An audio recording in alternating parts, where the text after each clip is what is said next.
अभी मैं चाहता हूँ अपने रिश्ते को सकते तुम अब इस बारे में सोच भी कैसे सकते हो? आज भी एक दूसरे से प्यार करते हैं, बात लगाने की है, सब कुछ दांव पे लगाने के लिए तेरा अरमान प्लीज, एक बार नहीं कई बार टूटे हुए रिश्ते के टुकड़ों को लेकर आगे बढ़ने के बारे में सोच ले। साथ है तो हर मुश्किल इजी है। देखते हैं इस बार दूर तक साथ चल पाते हैं। क्या अरमान और आप खुद ही पता लगा लो। ओए शर्मा जी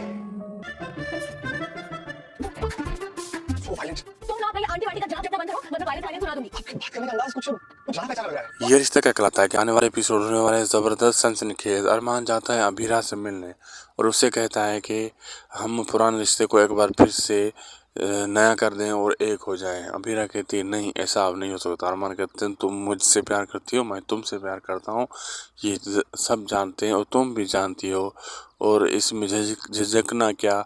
तो अभीरा काफ़ी ऐसी बातें कह जाती है, फिर अरमान भी कह जाता है काफ़ी ऐसी बातें, फिर इन दोनों के दरमियान कॉमेडी शुरू हो जाती है।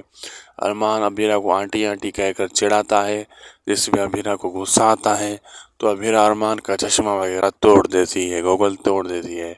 तो अरमान को कहती है तुम आंटी मुझे मत बोलो। और अब आगे देखना मज़ेदार होगा क्या क्या होने वाला। वीडियो अच्छी लगी तो लाइक शेयर सब्सक्राइब करना न भूलें। मिलते हैं आपसे अगले एक ज़बरदस्त वीडियो में।